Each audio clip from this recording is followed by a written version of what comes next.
Hello everyone, and welcome back to my review show, or my review channel. And today I'm going to be going along with the classic horror movies. And today I am doing the classic horror movie called She-Beast. 1966, The She-Beast. Again, black and white. International Movie Database gave this a 4.0. Rotten Tomatoes gave this a very high 80% rating, with only 32% of the audience liking it. I don't know where they got wrong with that Rotten Tomatoes, but as of everything, I don't even know about Rotten Tomatoes anymore. As much as I've been looking them up, they're supposed to be a very hot place to look up movies, and I don't believe half the stuff they put down. Anyways, it's just when it comes to stuff like this, it's like, all of a sudden, Rotten Tomatoes has like an 80% rating for a movie. And then with only 32% of the audience actually liking it, that have watched it, only 32% liking it. And it's just like, that's too big of a gap between what, is it good, is it bad? It was an okay movie. It wasn't terrible. I've seen worse out of all these. But let's just get right into this. Starts off Transylvania today, which today is like 1966. An old man is in his house. He's flipping through a book written by an old count that was once living in this castle that he was a proprietor of. And it tells the account of what happens to a village plagued by a witch. Villagers go on and kill the witch, but not before she curses them all and all their lineage. Now it's present day. I should say the makeup effects to this witch was the only thing that had to do with horror in this whole movie. The only thing this movie had to do with horror is because this witch looked like a monster. They put so much makeup on her, or him, or whoever was playing it, that it looked like a legit monster that came out of like a bog, a swamp, or something. It was crazy. I thought it was pretty cool. But like, again, this is 1966 version of like really good makeup, quote unquote. And there's just times where it's just felt like, okay, I saw this makeup before in, like, the first two Evil Dead movies. Literally, that's exactly what I was thinking. It was like, that's probably the budget they would work with. Like, perfect example is probably toward the end of the movie where the makeup's just, like, kind of, like, on her face. It was almost like a mask, basically. And it just reminded me of Evil Dead because they put up makeup on it to try to fit the face, but it wasn't. It just wasn't in the times yet, and you could just see the lips underneath this mask makeup, like, protruding out. And it's just laughable sometimes because you notice it, and I'm just like, hey, that's the exact same way. I see the exact same thing in Evil Dead 1 and 2. So, or Evil Dead really 1. So, I just thought it was kind of funny. But the reason it's horror is only because of this witch. It makes the witch look like a bog creature from the Black Lagoon. Okay, so now, present day. Just married couple arrives at an inn, which is the castle. Looking for a place to sleep, talks to the manager, which was the old... No, I'm sorry.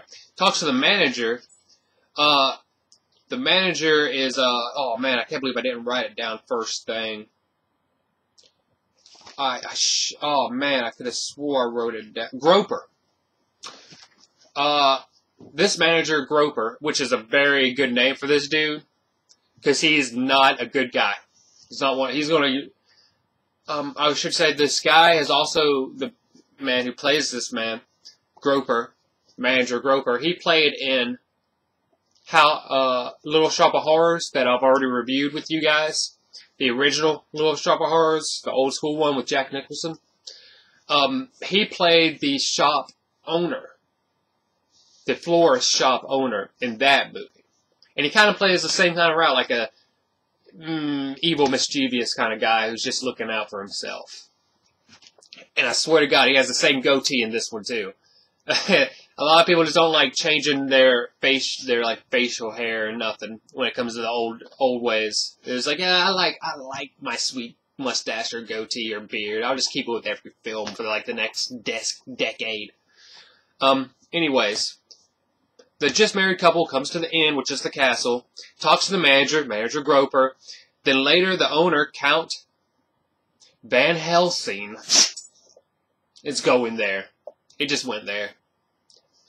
Count Van Helsing, which used to be the proprietor to this castle until communist, wherever there are, communist Transylvania took it away from them. There are communist jokes throughout this movie. Basically, since I was born in like 83 and I don't really give a shit about politics and I didn't really care. I just know communism's bad.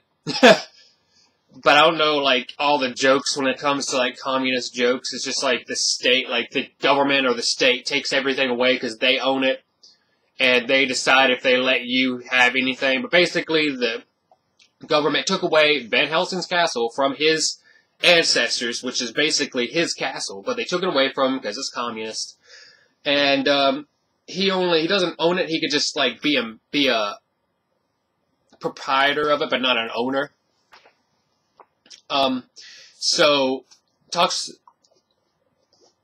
then later, the owner, Count Van Helsing, descendant from, the other Count Van Helsing.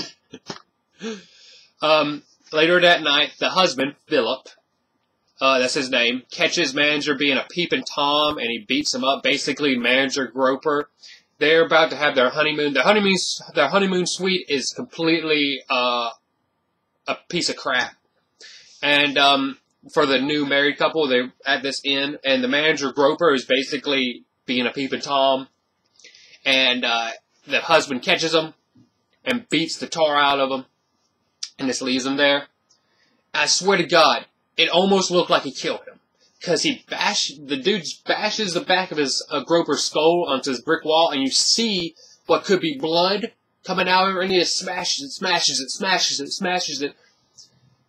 And I'm just like, dude, you just killed him. You just killed him. I was like, this is cool. But no, it doesn't kill him. That's a kill move. No one survives that. If you're going to beat up somebody that bad and you just smash his head against a brick wall like 6 times, 5 or 6 times, and blood's gushing out. But it's just part of the movie that he's just like superhuman strength and he'll heal up within like an hour because he's Wolverine. No buys. Okay. So, after that, then they decide it's like, screw it, they're already there, they're going to spend the rest of the night there, but they leave early in the morning. On the road, the car steering goes out. Like, you see that night Groper messes with the car. You don't know what he does. You don't even know if he's the one that does this to the car. You really don't. You just see him opening the hood or the trunk. You don't really know. And just, pull something. I don't know. You don't know if Groper messed with it or if it was just the car itself. So, anyways, they're on the road. The car steering goes out. You don't know if it's because of the manager. And they almost hit another truck, but swerve and land in a lake. The truck driver doesn't want cops blaming him. So he takes Philip, and the dead wife, Veronica, is her name. So, basically, when they went in this lake, the husband was able to swim out, but the wife was still in there, and she kind of just drowned. But the truck driver, who's probably drinking, he doesn't want the cops to blame him, so he goes and tries to save the husband, pulls him out, and then goes for the dead wife, and then he takes them both back to the inn with the manager, Groper, who he's friends with. The truck driver's friends with the manager Groper at this inn. So the truck driver takes Philip and the dead wife back to the inn and asks for help from the manager, Groper. Groper's like, man, I don't want to help this guy, and truck driver's like, hey, you owe me, and it's like, okay, screw it, I don't have a choice now. Truck driver leaves because he doesn't want to be blamed, he doesn't want any part of this anymore. When Philip awakes, manager shows him his dead wife, but now she looks like the old witch from the lake. So she's no longer Veronica the wife. She's now full makeup old witch. Present day Van Helsing, the present day Count, shows up to see the table of which the Veronica or the witch is on, and he notices it's the witch, and he just gives an eye. He's like, yeah, that's the witch.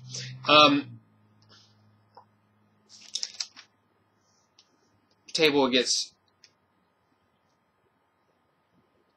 story from Philip Manager. Table and gets. Okay, so this is where Philip and the manager tell the Count their story about what happened with the wreck and the truck driver bringing it, and now like the dead wife.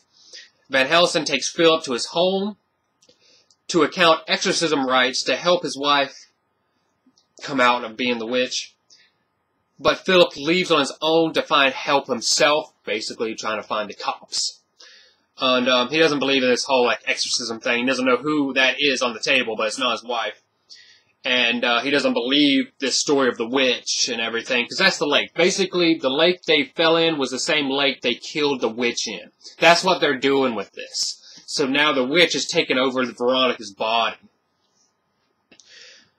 Van Helsing goes back to the witch on the table. For some reason, awakens her. I mean, it doesn't explain why. Like, all of a sudden, he just, like, it was one of those things where you think he's a good guy, but then he's a bad guy that wakes up the witch to do evil deeds. But it wasn't even like that. I still don't know. It still wasn't really truly explained why he decided to wake her up. Part of the movie. So he wakes her up, awakens her, and big surprise, she attacks him. Like no one could see that. A blind man could have seen that coming. Manager, who's now drunk, looking at nudie magazines. When his niece shows up, this gets very twisted right here. So his niece shows up. He's already looking. He's drunk, looking at nudie magazines, and she shows up for whatever reason. She just like had a bad like fight with her parents or something, and she's like, I have to stay here with you, uncle. And basically, he tries to rape her. Twisted shit.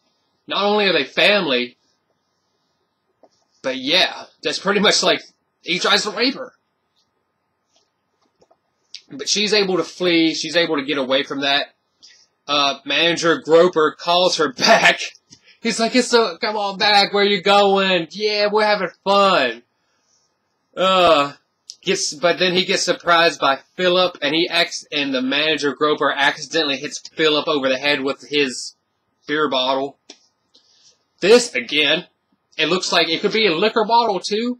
And you know liquor bottles, you hit someone over the head with a liquor bottle, they're out. They're out, they're dead. There's no coming back, especially from the 60s. But no, again, here's another head injury that immediately, Philip's like, oh man, what hit me? What bag of feathers hit me? Because it obviously wasn't a bottle of glass. What the hell, man? Someone's going to smash your head against a wall 5 or 6 times, blood gushing out. Back in the 60s, you're likely going to die or have some type of brain injury. Back in the 60s, you get hit by a beer bottle. In this case, could have been a liquor bottle. You know how thick that glass is? They smash it over your face. You're probably dead. They probably won't get you fast enough. You're going to be... Blood is probably coming out of you profusely, and you will die from the lack of blood.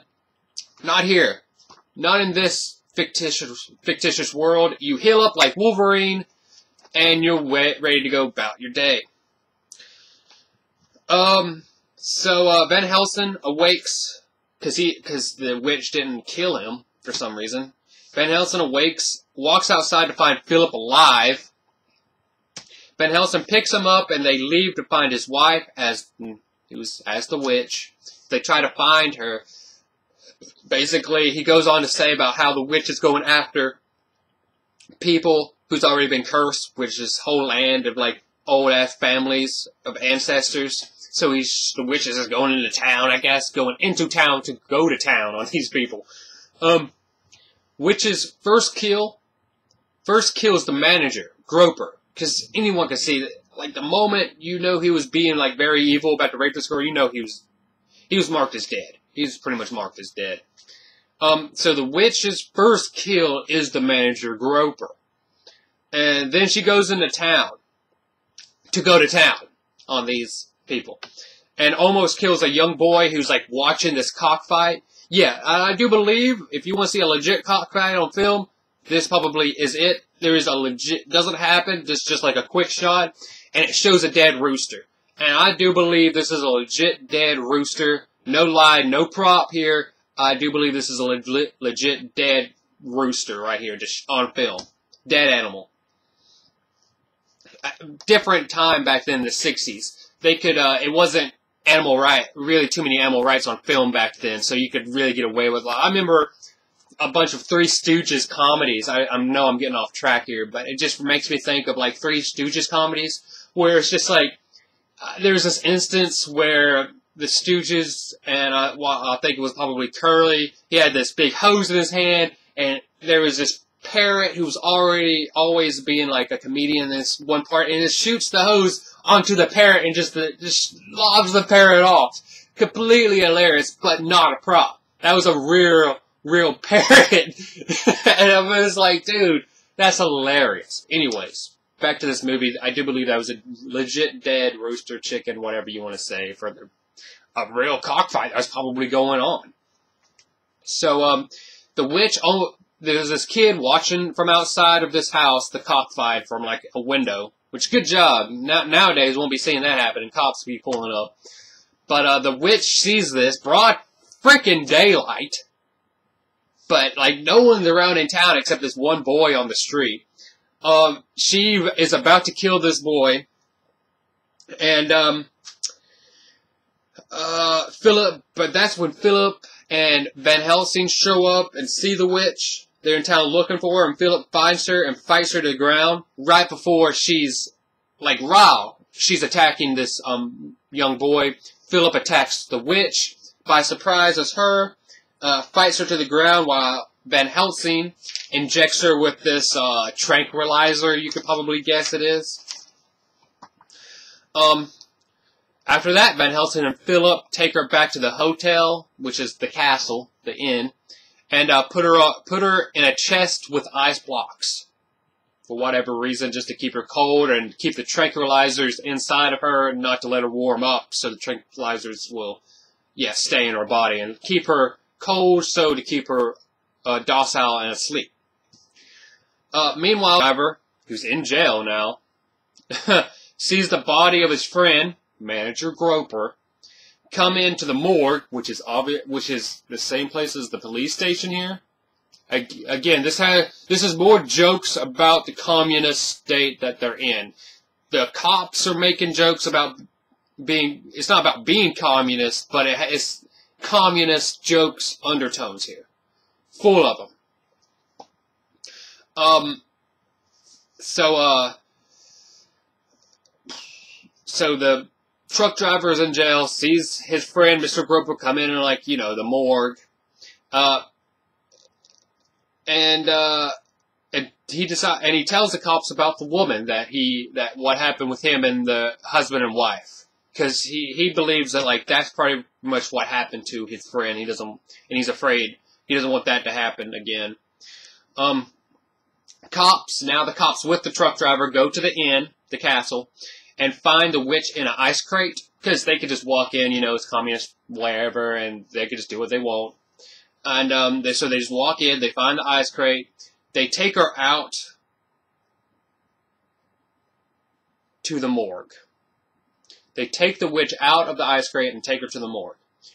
Van Helsing and Philip, see them take her away, and they follow in a different car, Van Helsing's car.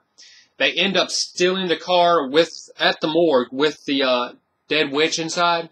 Not dead, but with the asleep witch. This is where it gets kind of silly. It's kind of silly right here, because they follow the van, this morgue van, to the police station, wherever the morgue's at. one of them distracts them or something, and the other one gets in the car. Then they both get in the same van and drive away with this car. They don't take the other car, the one that they came in, because that's left so the cops can get in it and find their way and follow these guys in the van. Because there's no cop car now. I guess they only own like one cop car, which is the cop car / morgue vehicle. No, I just have to shake my head at this. So, is this a comedy bit? Is this turned into comedy now, where we leave our car, we take this other car, so the cops have to take our car? Again, I don't understand. But anyways, right after this happens, we got a silly, stupid, silly chase scene that lasts, like, is only there for comedic effect. I swear to God, I was watching, like, a Benny Allen or whatever you call, like, comedy, where it's just like, like, chasing each other through, like, doors, and then they hit each other, and then they run back, and there's, like, chasing. And that's what I felt. Benny Hill. That's what, it just makes you think of, like, a Benny Hill, like, comedy bit. That's all this chase scene was. Let me see, Helson and Phillips see them take, and they follow. They end up stealing the car, with the cops follow them in Van Helsing's car. Very lame, comedic car chase ensues. Van Helsing remembers all his exorcism instruments are in his car with the police. They pull over to get the cops out of the car, because they have a plan to pull out, and then all the cops get out, and they follow in this field. So Van Helsing gets to go around and get his instruments out of his own car. Helson and Philip get out of the van, wait for the cops to walk up, and when they do, the witch awakes and starts attacking the cops. Helson injects her with the tranquilizer again, and him and Philip carry her to the lake to perform the exorcism rites. He does, and Veronica is shown in the middle of the lake alive, back as Veronica. Philip grabs her. They all get in the car and drive away, but not before Veronica says that she will be back. As in, she will be back here in this place, or will be back as the witch. You don't know. Big up the air. What does she mean by that? Is she still a witch? I don't know. Who cares? It doesn't even matter. I will say that, Barbara Steele is the one. She's very iconic. Well, that was the end of the movie. Okay, that was the end of the movie. So here we go. Barbara Steele was the one who played Veronica. She's played a very iconic roles back in, I don't know, 50s, 60s, or whatever, a lot of horror films. I mean, I guess total, she was in about 15 or 20 minutes of this movie, total. But, again, there you go, an iconic character. But, it was an okay movie. She-Beast, 1966, black and white. The best thing about this was, like, the makeup.